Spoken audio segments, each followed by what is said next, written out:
नमस्कार, आप देख रहे हैं अपना पसंदीदा चैनल IBC 24 मेरा मध्य प्रदेश लेकर मैं हूं आप सभी के साथ ऋतु सिंह। चलिए बुलेटिन की शुरुआत करते हैं।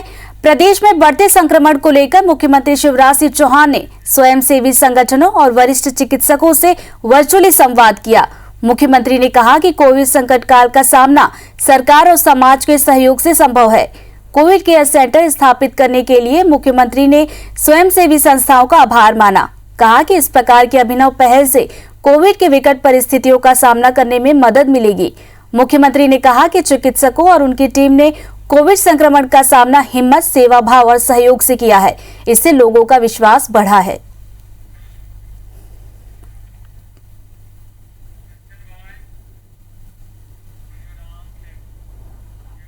शहडोल के बाद भोपाल में भी ऑक्सीजन की कमी से 10 कोविड मरीजों की मौत हो गई। भोपाल के पीपुल्स अस्पताल में ऑक्सीजन न मिलने से 10 मरीजों ने दम तोड़ दिया। हालांकि अस्पताल प्रबंधन ने परिजनों के आरोपों को सिरे से नकार दिया है। चिकित्सा शिक्षा मंत्री विश्वास सारंग ने भी पीपुल्स अस्पताल को क्लीन चिट दे दी है। मामले में प्रदेश कांग्रेस अध्यक्ष कमलनाथ ने ट्वीट कर लिखा कि भोपाल में ऑक्सीजन की कमी से मरीजों की मौत दुखद है। वहीं कांग्रेस विधायक PC शर्मा ने कहा कि सरकार पहले से ये इंतजाम कर लेती तो आज शहडोल और भोपाल में ऑक्सीजन की कमी से इतनी मौतें नहीं होती।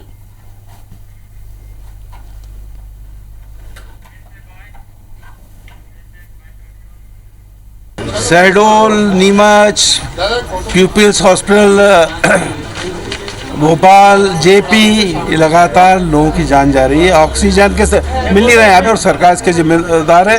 इसीलिए हाईकोर्ट को माननीय हाईकोर्ट को इंटरफियर करना पड़ा है। माननीय हाईकोर्ट के आदेशों का पालन नहीं करती है तो ये कोर्टों में भी जंग लड़ी जाएगी और सड़कों भी लड़ी जाएगी।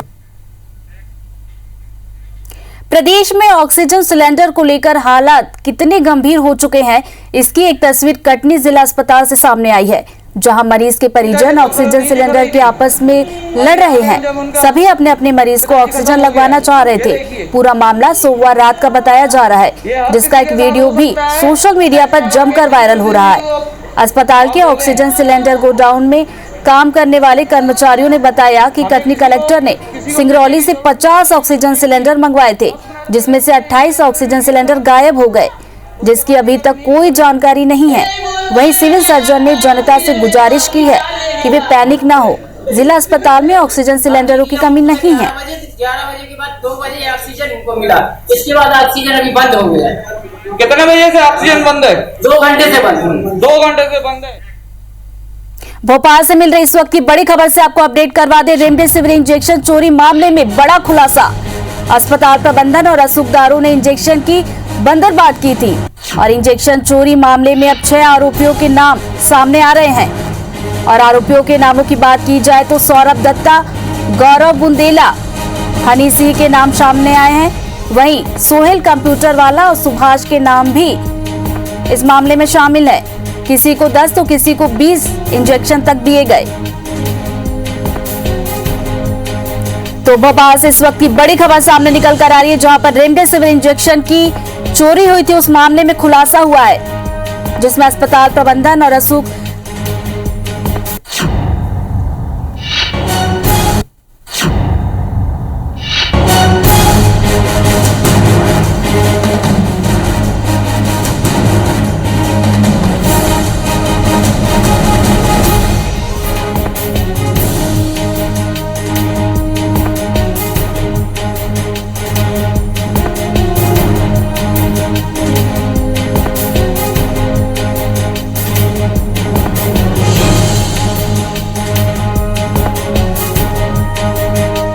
सीधे सतेंद्र के पास चलते, जो हमारे साथ इस वक्त जुड़ गए हैं। सतेंद्र, एक बड़ा खुलासा हुआ है और 6 आरोपियों का नाम सामने आया है।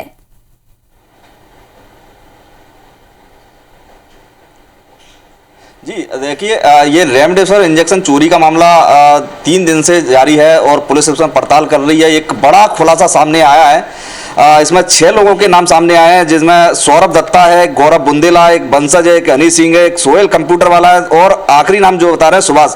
इन 6 लोगों को जो है जो पूर्व अधीक्षक थे उनके इशारे पर इनको इंजेक्शन दिए गए थे, किसी को 10, किसी को 12, किसी को 20। इस तरह से 853 जो इंजेक्शन जो चोरी हुए थे ये अपने आपस में बांट बूट कर ये खपा दिए गए। लेकिन जब ये मामला 863 इंजेक्शन का जब ये मामला खुलासे में आया तो हॉस्पिटल प्रबंधन को लगा कि कहीं ना कहीं इसमें धांधली होगी और नाम बदनाम होगा, तो इसके चलते इन्होंने इसको चोरी का रूप दिया। चोरी का रूप दिया तो पुलिस इसमें तफ्तीश के दौरान जब सामने आई चीजें तो अब ये एक डायरी मिली, डायरी में इन नामों का खुलासा हुआ है। जो अभी 6 नाम सामने आ चुके हैं, इन 6 नामों के आधार पर पुलिस अगली कार्रवाई करेगी। देखना ये होगा कि ये लापरवाही का ठीकरा हॉस्पिटल प्रबंधन पर फूटता है या फिर जो जिन लोगों को ये नाम सामने आ रहे हैं उन लोगों पर कार्रवाई होती है। अभी पुलिस आला अफसरों के इंतजार कर रही है।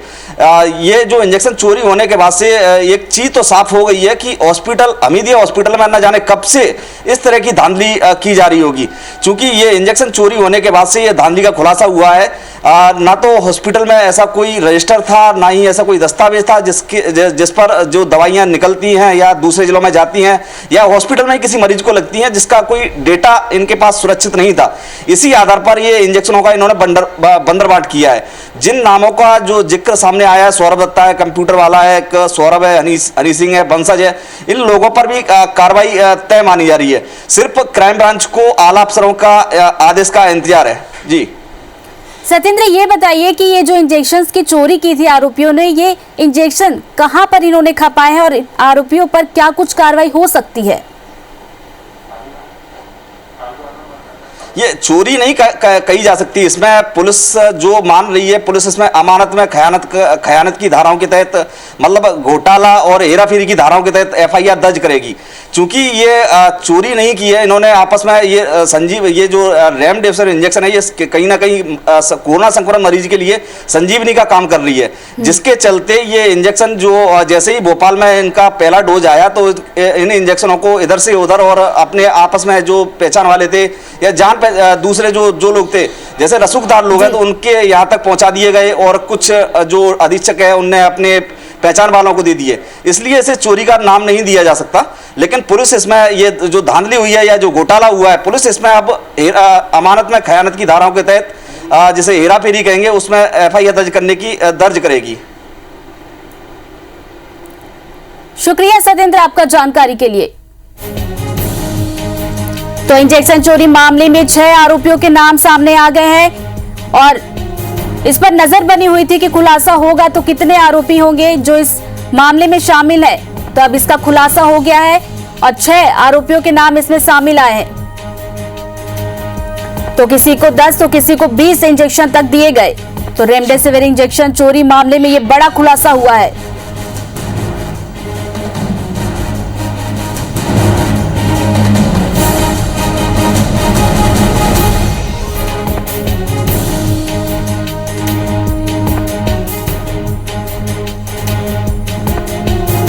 आरोपियों की बात की जाए तो सौरभ दत्ता, गौरव बुंदेला वंशज हनी सिंह के नाम सामने आए हैं। तो वहीं सोहेल कंप्यूटर वाला और सुभाष का भी नाम इस मामले में शामिल है। तो बताया जा रहा है कि किसी को 10 तो किसी को 20 इंजेक्शन तक दिए गए थे।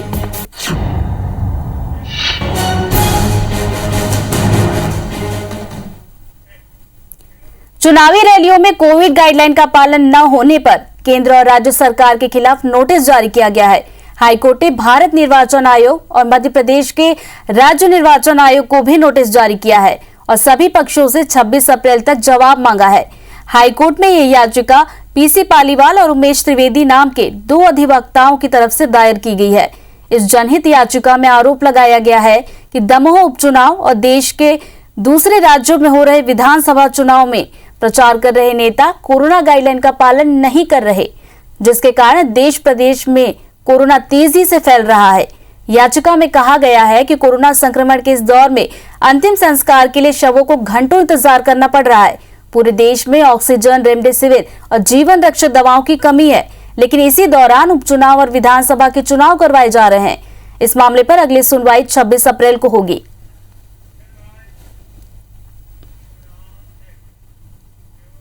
मध्य प्रदेश में कोरोना संक्रमण की रफ्तार बढ़ने के साथ ही सरकार ज्यादा सख्त हो गई है।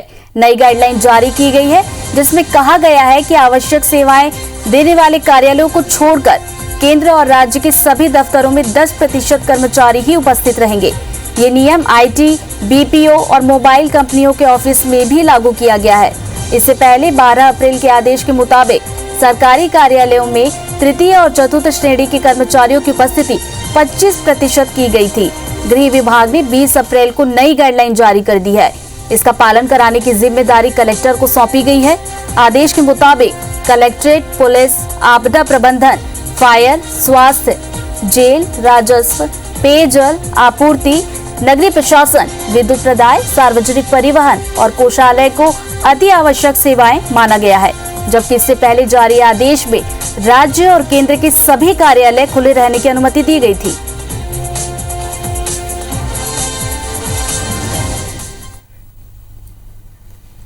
मध्य प्रदेश में कोरोना के हालात बेकाबू हो गए हैं। अस्पतालों में फैली अव्यवस्था और टेस्टिंग से लेकर बिस्तरों की किल्लत पर कांग्रेस बीजेपी सरकार की घेराबंदी कर रही है।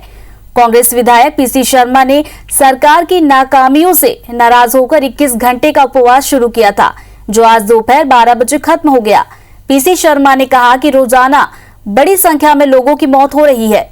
सोमवार को जबलपुर हाईकोर्ट ने संक्रमण के बिगड़ते हालात पर राज्य और केंद्र सरकार को व्यवस्था सुधारने के निर्देश दिए हैं। कांग्रेस विधायक पीसी शर्मा ने भी मांग की है कि कोरोना का इलाज, जांच, वैक्सीनेशन शासकीय प्राइवेट अस्पताल में पूरी तरह फ्री हो। साथ ही लॉकडाउन में गरीबों को 10-10 हजार रुपए सरकार आर्थिक सहायता देने की मांग भी अब कांग्रेस के नेता उठा रहे हैं।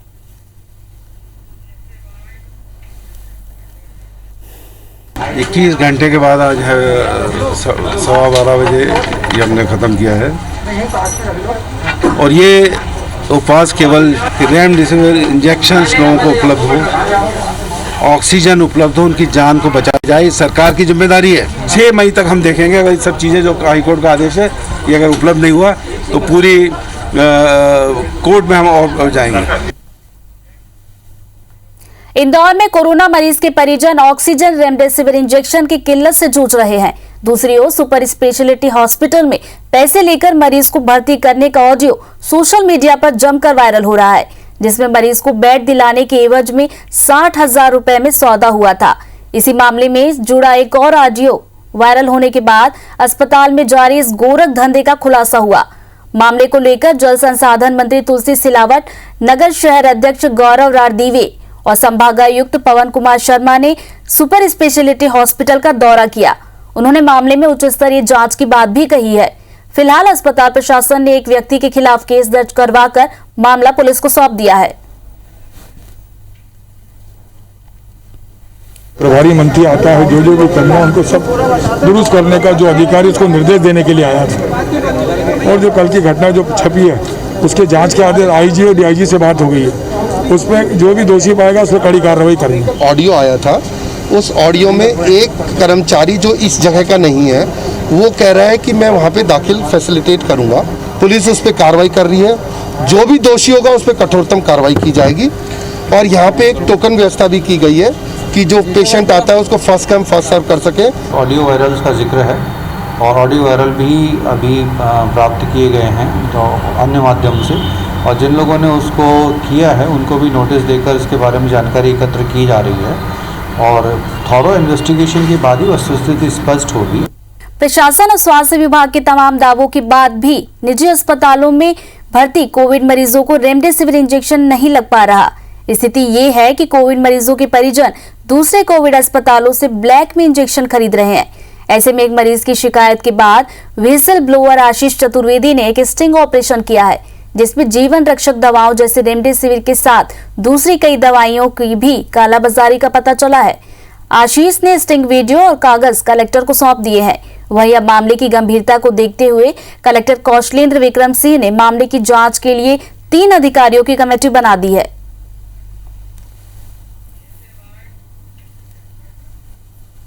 और remdesivir injection, favipiravir tablet, tocilizumab injection, इन सब की जीवन रक्षक दवाओं की जो कि कोविड मरीज के उपचार में उपयोग किए जा रहे हैं, इन सब दवाओं की कालाबाजारी की जा रही थी। दुकानों पर मेरे द्वारा स्वयं जब मैं गया इस पूरे मामले में, तो दुकानों पर जाकर जो दवाइयाँ, जीवन रक्षक दवाइयाँ बिना प्रिस्क्रिप्शन के नहीं मिलनी चाहिए थी, वो आप देख रहे हैं मेरे पास उपलब्ध है। बिना प्रिस्क्रिप्शन के मुझे ये दवाइयाँ दी गई और ये दवाइयाँ आज मेरे पास उपलब्ध है, जो कि अनएथिकल है, इलीगल है। शिकायत करी थी इंजेक्शन को, कुछ उसको लेकर किस तरह का? उसके लिए हमने कमेटी बना दी है जांच के लिए।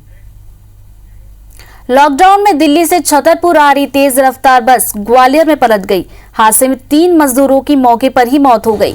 20 से ज्यादा लोग घायल भी हुए हैं। दुर्घटना झांसी हाईवे के 84 घाटी के पास हुई है। यात्रियों का रेस्क्यू करने के बाद परिवहन विभाग का अमला मौके पर पहुंचा। परिवहन आयुक्त ने मामले की जांच के आदेश दे दिए हैं। वहीं परिवहन उपायुक्त अरविंद सक्सेना ने घटनास्थल पर मजदूरों से बातचीत भी की। सक्सेना ने कहा कि दिल्ली में हमारी बात हुई है। कहा गया कि प्रवासी मजदूरों के वाहनों को चेक करके रवाना किया जाएगा। बता दें कि मजदूरों से भरी हुई ये बस थी।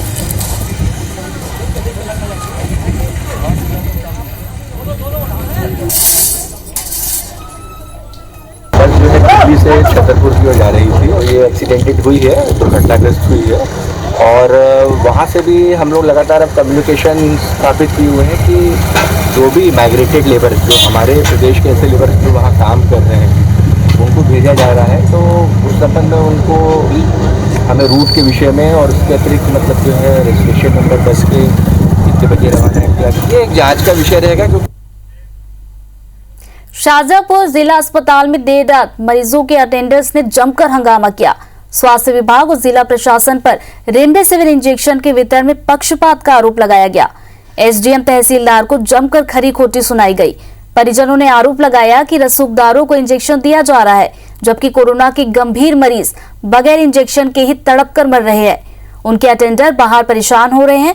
बताया जा रहा है कि हंगामा तब हुआ जब डॉक्टर ने अस्पताल में गंभीर मरीजों को लगने वाले इंजेक्शन की सूची बनाकर दी, लेकिन सूची बाहर आने पर उसमें से कई गंभीर मरीजों के नाम ही गायब हो गए।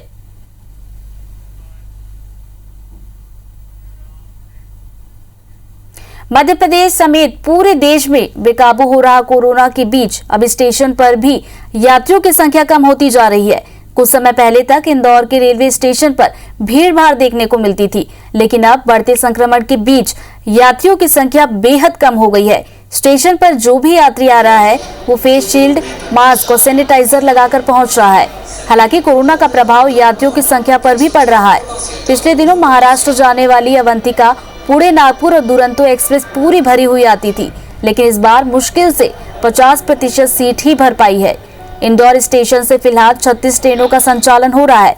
इनमें से अधिकांश ट्रेन में यात्री नदारद नजर आ रहे हैं। 36 ट्रेन इंदौर से चल रही हैं, तो और वो ट्रेनें बीच में काफ़ी उसमें रश जा रहा था, लोग जाना पसंद कर रहे थे। लेकिन एकदम ये कोविड जिस तरह से फैला है और जिस तरह से आक्रामित हुआ है, उसकी वजह से जो इस ट्रेन में जाने वाले लोगों की संख्या एकदम कम हुई है। राजस्थान गवर्नमेंट ने कहा है कि जो भी आए तो वहाँ पे एक टेस्ट करा के आए कोविड का, और इसके बाद में ही राजस्थान में वो किसी स्टेशन पर उतर सकते हैं। कोरोना ने बेहद संकट की घड़ी पैदा की है, तो मदद के लिए कई लोग भी आगे आ रहे हैं। अपने अपने तरीके से लोग मदद करने की पहल कर रहे हैं। ऐसा ही ग्वालियर के एक फाउंडेशन ने कर दिखाया है।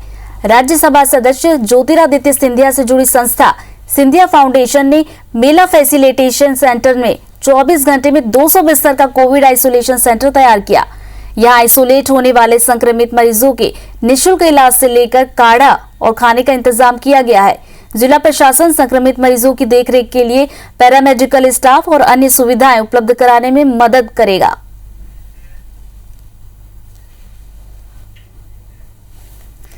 कोविड के इस दौर में आईबीसी 24 बार बार अपील कर रहा है कि 2 गज की दूरी और मास्क जरूरी सबका पालन करें, लेकिन ऐसे में सबसे बेहद जरूरी काम है कि कोविड के जो मरीज हैं उनकी कैसे भी करके मदद की जाए। ग्वालियर में एक संस्था है सिंधिया फाउंडेशन, उसके लोग मदद के लिए आगे आए हैं। युवा नेता है पप्पन शर्मा, उनकी टीम है, उन्होंने 200 बेड का ये आइसोलेशन सेंटर है तैयार किया है कोविड के लिए। और आप देख सकते हैं कि ये पूरा एक दृश्य है, उनकी टीम है, उन्होंने ये तैयार किया है, क्योंकि लगातार जिस तरह की शिकायतें आ रही थी ग्वालियर चंबल अंचल में कि बेड की कमी है, अस्पताल में आए। तो हमारे साथ में बात करने के लिए पप्पन शर्मा जी, क्यों मन में ख्याल आया कि आइसोलेशन सेंटर बना जाए, आखिर मन में क्या आया? सर इसके लिए सबसे बड़ी बात तो जो मीडिया पे आप लोगों के द्वारा हम लोग देखते हैं या जो अखबार में पढ़ता था कि मरीजों में हड़बड़ाहट है, क्योंकि संख्या बहुत ज़्यादा रोज़ मरीजों की निकल रही है, उतना हम पे बेड और उतने अस्पताल है नहीं व्यवस्था, तो कहीं ना कहीं उनमें एक घबराहट है कि जैसे कोरोना हो गया तो अब उनको लगता है कि कल तक मेरे लंग्स में आ जाएगा, परसों तक शायद कोई अनहोनी ना हो जाए, तो वो घबराते हैं उस चीज़ से। क्योंकि डॉक्टर स्टाफ इतना नहीं है, बेड्स नहीं है। अब यहाँ कम से कम 200 बेड्स हम लोगों को लगभग इंतजाम कर रहे हैं, जिसमें हमको प्राथमिक उपचार उनको देंगे डॉक्टर के द्वारा, हमको सुबह शाम काढ़ा और अपना खाने का पूरा उनके लिए पूर्णतः फ्री है।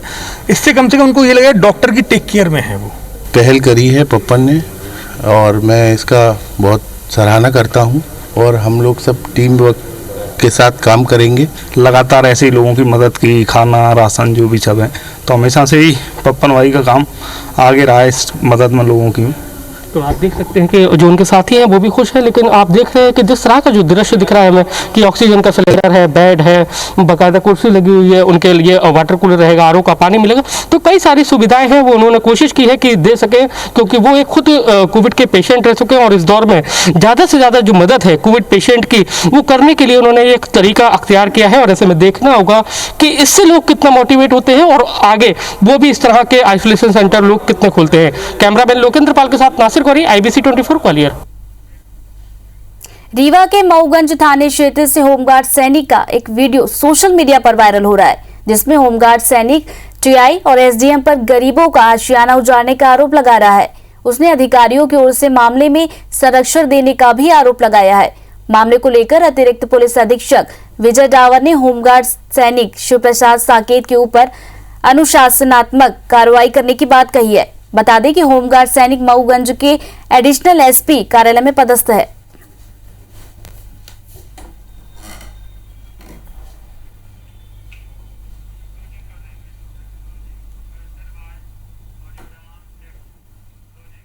मध्य प्रदेश के बाद में फिलहाल इतना ही। तमाम खबरों और अपडेट्स के लिए आप बने रहिए हमारे साथ और देखते रहिए IBC 24।